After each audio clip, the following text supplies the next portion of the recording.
నమస్తే రమగారు. నమస్తే జయ. రమగారు, అక్షయ తృతీయ ఈ నెలలోనే ఉంది, మనకి బహుశా 10వ తారీఖు ఉంది. వైశాఖ శుద్ధ తదియ.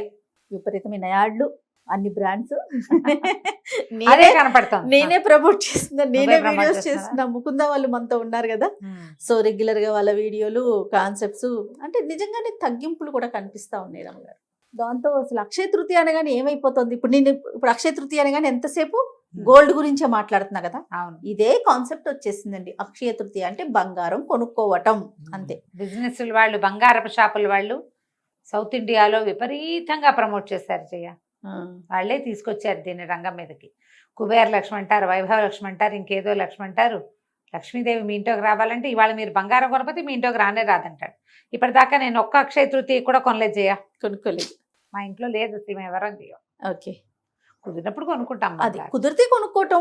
చైత్ర వైశాఖ మాసాలు వసంత ఋతువు. ఈ వసంత ఋతువులో వచ్చే రెండో మాసం వైశాఖ మాసం. ఈ వైశాఖంలో వచ్చే తృతీయ రోజున ఇక్కడ ఈ ఒక రోజుకి ఎన్ని అద్భుతమైన విషయాలు చెప్తారో. నరసింహస్వామి ఆవిర్భవించిన రోజు అంటారు, ప్రహ్లాదుడికి కనపడిన రోజు. ఒక పాయింట్ ఒక చోట చెప్తారు. హయగ్రీవ అవతారం వచ్చింది ఈ రోజేనంటారు ఇంకొక చోట. లక్ష్మీదేవి కనపడింది ఈ రోజే అంటారు ఇంకొక చోట. రాముల వారి పట్టాభిషేకం ఉంటారు, అన్ని నెలల్లోనూ రాముల వారి పట్టాభిషేకం కనపడుతుంది. ఒక్కో పురాణంలో ఒక్కొక్క రకమైన గాథలు కనిపిస్తాయి.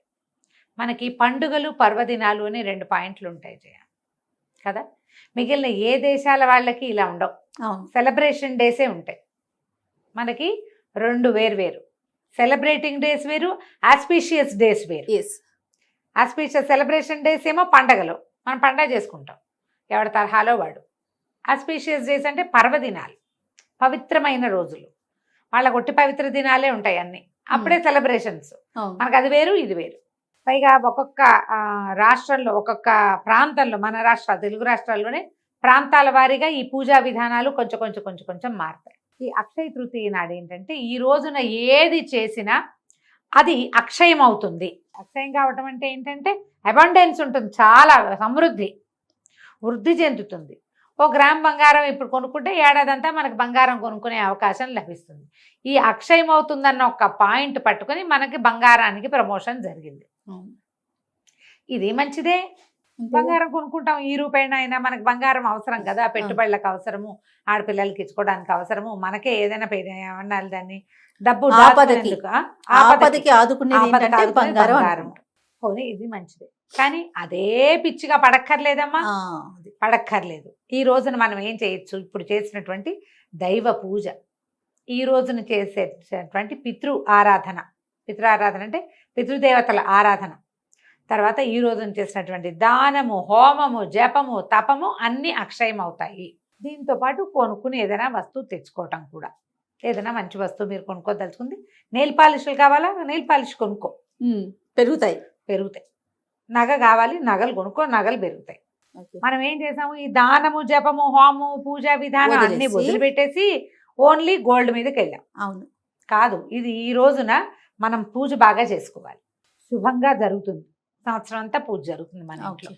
మనకి దేవాలయ దర్శనం, ఎక్కడికైనా వెళ్ళిచ్చామనుకో గుళ్ళకి, సంవత్సరం అంతా దేవాలయ దర్శనాలు లభిస్తాయి. ఏదైనా మంచి పని, స్నేహితులతో కలిసి ఉన్నాం, చక్కగా అందరితో సంవత్సరం అంతా సోషల్గా మన మూమెంట్ బాగుంటుంది. పూజ జపం చేసుకోవటం, తపం చేసుకోవటం, తర్వాత మోయనివ్వటం ఎవరైనా పెద్దవాళ్ళకి, బ్రాహ్మణులకి ఏమంటారు, మన దేవాలయాల్లో ఉండే అర్చకులు, పురోహితులు ఎవరికైనా మన నాన్న పేరు, తాత పేరు, అమ్మమ్మ పేరు చెప్పి వాళ్ళకి పొత్తర్లు ఇవ్వటం, అవి కూడా చాలా మంచిది. ఏదైనా కొనుక్కొని తెచ్చుకోవచ్చు. ఈ రోజున ఇచ్చినటువంటి పువ్వుల దానం కానీ, పళ్ళు దానం చేసుకోవచ్చు. వైశాఖ మాసంలో ప్రత్యేకంగా కొన్ని దానాలు చెప్తారు. గొడుగు, చెప్పులు, విసినికర్ర, మామిడి పళ్ళు. విసినికర్రలు, మామిడి పళ్ళు 100% ఈ కాలంలోనే కనపడతాయి మనకి. అవి దానం చేస్తారు. అసలు వైశాఖ మాసమే మామిడి పళ్ళ దానానికి ప్రసిద్ధి. మామిడి పళ్ళు నాకు తెలుసు, కానీ గొడుగు ఎందుకు దానం చేస్తారు? మరి ఎండాకాలం.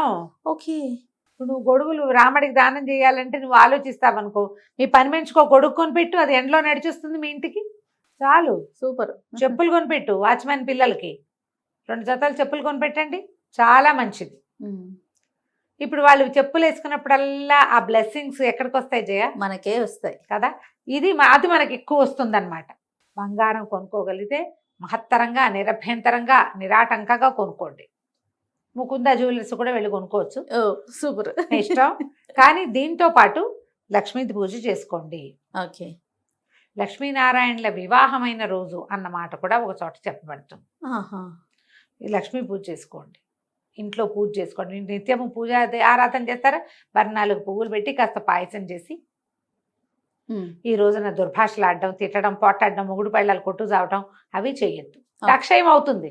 ఇవాళ కొట్టుకున్నారంటే ఏడాది అలాంటివి చేయొద్దు. ఏదైనా సంబంధ బాంధవ్యాల్లో ప్రాబ్లమ్స్ ఉంటే సార్ట్ అవుట్ చేసుకోండి. చక్కగా దానం చేయండి. నేను చెప్పిన ఈ 4 వస్తువులే కాకుండా పళ్ళు ఏవైనా మనస్థానంలో అవి కొంటాం, అవి ఇవ్వచ్చు. మామిడి పళ్ళు అవకాశం ఉంటే వైశాఖ మాసం అంతా మామిడి పళ్ళు ఇస్తే మంచిది. ఓకే.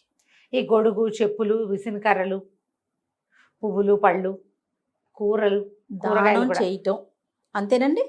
ఇలా అక్షయ తృతీయని ముందుకు తీసుకెళ్తే అక్షయ తృతీయ నాడు లక్ష్మీ పూజ ప్రత్యేకంగా అదేమిటో చేయాలి, మేము ఇలాగే చేస్తాం, ఏటా చేస్తాం లాంటి పిచ్చి మాటలు నమ్మకండి. మీ ఇంట్లో ఏం పూజ చేసుకుంటారో అది చేసుకోండి. అవన్నీ అక్కర్లా. వేరే వాళ్ళ పూజా విధానాన్ని మీకు చూడక్కర్లేదు, మీకు వాళ్ళు చూపించాల్సిన అవసరం కూడా లేదు. మన ఇంట్లోనే లక్ష్మీ పూజ, లక్ష్మీ అష్టోత్తరం చదువుకోవటం. అమ్మవారికి శనగపప్పు వేసింది ప్రీతి అని చెప్తారు, ఆమెకి శనగ ప్రీతి. పాయసంలో కొంచెం శనగపప్పు వేసి నివేదన చేసుకోండి. లేకపోతే ఏ బూర్లో వండండి, మీకు చేత వస్తే బూర్లో బొబ్బట్లో వండుకోండి, మైసూర్ పాక్ లాంటిది చేసుకోండి, చక్కగా నివేదన చేయండి. అమ్మ తల్లి ఏటా చక్కగా మేము ఇలాగే పూజ చేసుకునేలాగా ఏటా చేసుకునేలాగా అవకాశం ఇవ్వని చక్కగా దండం పెట్టుకోండి. ఇంట్లో పెద్దవాళ్ళు ఉంటే వాళ్ళ చేతికి 2 అక్షింతలు ఇచ్చి అక్షింతలు వేయించుకోండి. చిన్నపిల్లలు ఉంటే మీరే వాళ్ళకి వేయండి. ఇల్లు శుభ్రంగా ఉంచండి. ఈ రోజున ఏవి చెత్తలు అవి ఇవి బూజులు దులపటాలు అవి చేయబోకండి. ఏడాదంతా దులుపుకుంటూనే ఉండాల్సి వస్తారు మీరు. ఓకే. ఇల్లు క్లీన్గా ఉంచుకోండి. పని వాళ్ళతో తిట్టి పోట్లాడి గొడవ పెట్టుకోవద్దు. పక్కింటి వాళ్ళతో తగాదాలు పడకండి. సాధ్యమైనంత ప్రశాంత చిత్తంతో ఒకటి ఉండండి. అది అక్షయంగా మీకు మళ్ళీ లభిస్తుంది. ఇదే అక్షయ తృతీయ. ఇంతకంటే పెద్దగా ఏమీ చేయక్కర్లేదమ్మా. కొనుక్కోగలిగితే కొనుక్కోండి. నేను నిన్న ఎవరో గురుగారు చెప్తున్నారు, ఒకవేళ మీరు బంగారం కొనలేకపోతే లవణం కొనుక్కోమంటున్నారు. ఉప్పు కొనుక్కోవచ్చట ఈ రోజున. ఉప్పు కూడా బంగారంతో సమానము అని నేను ఎప్పుడు వినలా, ఆయన ఎవరో చెప్పారు. నేను మంచి మాటే, అంతేగా. ఏం కొనలేకపోయామని దిగులు పడకుండా ఏదో ఒకటి కొనుక్కొచ్చుకోండి హాయిగా. మీరు సరే బంగారం అంటే మీ ఇష్టం, ఇంకేం కొంటారు? ఏం కొన్న చేయాలి, వంటింట్లోకి ఏం కొనుక్కోరా? అలా అక్షయ తృతీయ వ్యవహారంగా నేను ఎప్పుడు చేయలేదు. చేయాలి ఒకవేళ కొందలుచుకుంటే అలా ఏదైనా అనిపించింది అనుకో, ఏదో ఒకటి యుటెన్సిల్ ఉంటాయి కదా ఇంట్లో సామాన్లు అవసరమైనవి, అవి కొనిస్తారా? పూజ చేసుకుంటాం. పర్వదినం అంటే పూజ పెంచుతాను చేయాలి, నా స్టైల్ అది. ఏదైనా సరే పూజా విధానాన్ని కొంచెం ఆ ఏ దైవానికి సంబంధించిందిగా చెప్పబడుతుందో వాళ్ళు ఇంకో 2-3 స్తోత్రాలు అదనంగా చదువుకుంటారు. ఈ రోజువారీ నివేదన కాకుండా ఇంకేమైనా కొంచెం తయారు చేస్తా. నేను పోటాట్లు గిటాట్లు వాటి జోలికి నేను వెళ్ళను. అదే కదా, అది జరగవు సాధారణంగా. ఎవరి గొడవల్లోకి నేను వెళ్ళను. అవును. ఓ దండం పెట్టుకుంటాను. ఎక్కువ కృష్ణారామ అనుకుంటా నేను. రైట్ రవి గారు, నమస్తే. నమస్తే. సుమన్ టీవీలో మీ పర్సనల్ అండ్ బిజినెస్ ప్రమోషన్స్ కోసం కింది నెంబర్కి కాంటాక్ట్ చేయండి.